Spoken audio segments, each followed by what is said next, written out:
Bonjour à toutes et tous, ce tuto est à destination des personnes qui ne connaissaient pas Silae, qui veulent juste avoir un éclairage sur l'établissement des bulletins de paie du P et à l'aide des variables mensuelles telles que les heures sub, les absences. Voilà. Cette vidéo est plutôt destinée aux étudiants qui utiliseraient ce logiciel Silae dans sa version 2025. À l'écran, je projette une entreprise de démo, version démo qui est fournie par le Silae et j'ai fait apparaître l'état d'avancement de la production des bulletins. Et on retrouve le nom des salariés sur le côté gauche et sur le côté droit, je mets l'accent sur des onglets tels que actualiser. Sur le côté droit, on voit un certain nombre de possibilités et je mets l'accent sur actualiser parce que quand vous aurez saisi une variable ou fait des modifications, n'hésitez pas à faire actualiser. Voilà, donc c'est un suivi des bulletins. Tous les bulletins verts signifient qu'ils ont été calculés et les points rouges montrent que les variables doivent être saisies pour faire apparaître ce, ce tableau d'avancement. Eh bien, vous pouvez cliquer sur la petite flèche qui se trouve dans la deuxième zone en haut de l'écran. On clique sur sur la flèche et on va à état d'avancement. Voilà, donc là, ça nous donne une vision intéressante, puisque par exemple, on voit que Léa est rentrée en février, et Rémi n'est resté qu'un mois sur l'exercice 2013. Alors pour préparer les variables, il y a plusieurs possibilités. On peut cliquer sur le mois en question, sur le salarié le mois, et on peut saisir chaque donnée. Sinon, dans la deuxième partie de la barre de tâches en haut de l'écran, on a des petits dessins, par exemple saisie des heures.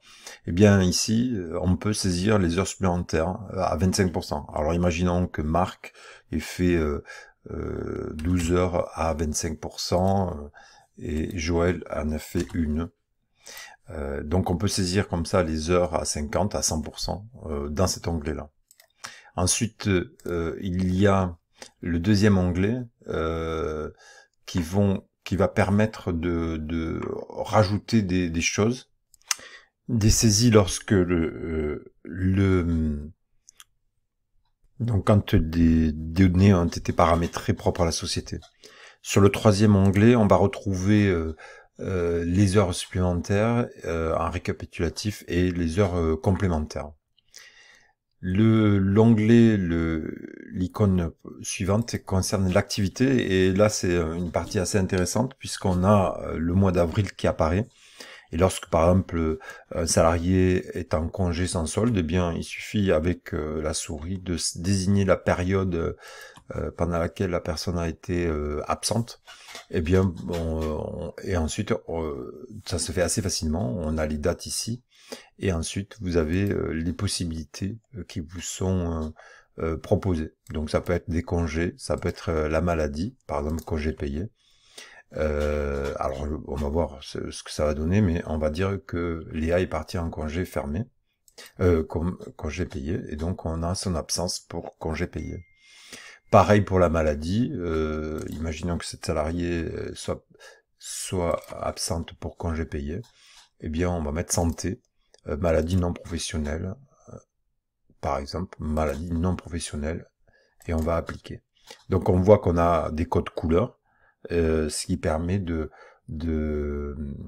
d'avoir une vision vraiment très globale. Et dans les cabinets d'expertise, on peut même donner la main aux clients pour qu'ils saisissent eux-mêmes les absences de leurs salariés.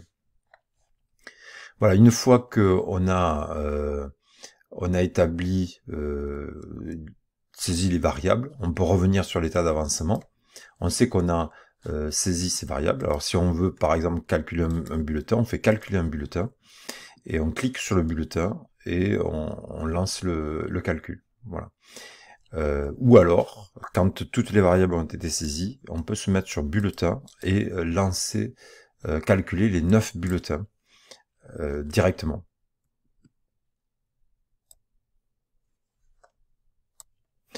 Lorsque les bulletins est calculés, on peut les visualiser. Par exemple, on va aller voir Léa, à qui on avait mis un congé. Donc on voit qu'on a la ligne de congé. Donc on a un premier tableau qui va donner l'ensemble des calculs, enfin des lignes, dont certaines vont être regroupées pour la présentation du bulletin final. Donc pour avoir le bulletin final, il faut ou cliquer sur le côté droit ou appuyer sur la touche F8 et le calcul se fait tel qu'il... la présentation sera celle qui sera donnée.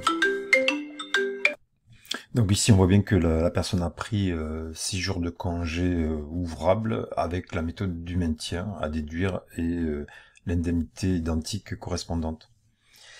Lorsque le bulletin n'a pas été satisfaisant, par exemple Léa, imaginons qu'on se soit trompé, il faut supprimer le bulletin pour pouvoir faire des correctifs, sinon eh bien il est sans suppression, on peut pas corriger les valeurs. Donc il faut supprimer et refaire calculer si on est satisfait des nouvelles données saisies. Donc Léa, donc on a émis une maladie. Jeanne, il y avait une retenue, enfin elle était en congé pour maladie, pardon. La première c'était congé, une absence pour congé, elle pour des congés maladie. Et j'ai dû changer les heures supplémentaires puisque les deux premiers étaient des cadres, donc assujettis au forfait, et donc on ne pouvait pas leur compter d'heures supplémentaires.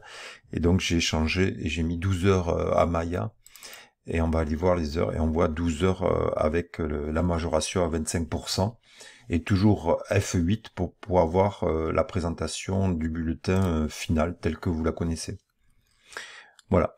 Donc pour les explications techniques sur les passes, etc., je vous réfère au cours que nous avons suivi. Voilà pour cette présentation, création des bulletins. Et après, bon, pour imprimer, pas de difficulté particulière, ou exporter. Voilà, j'espère que ce tuto aura pu vous aider. Merci beaucoup. Au revoir.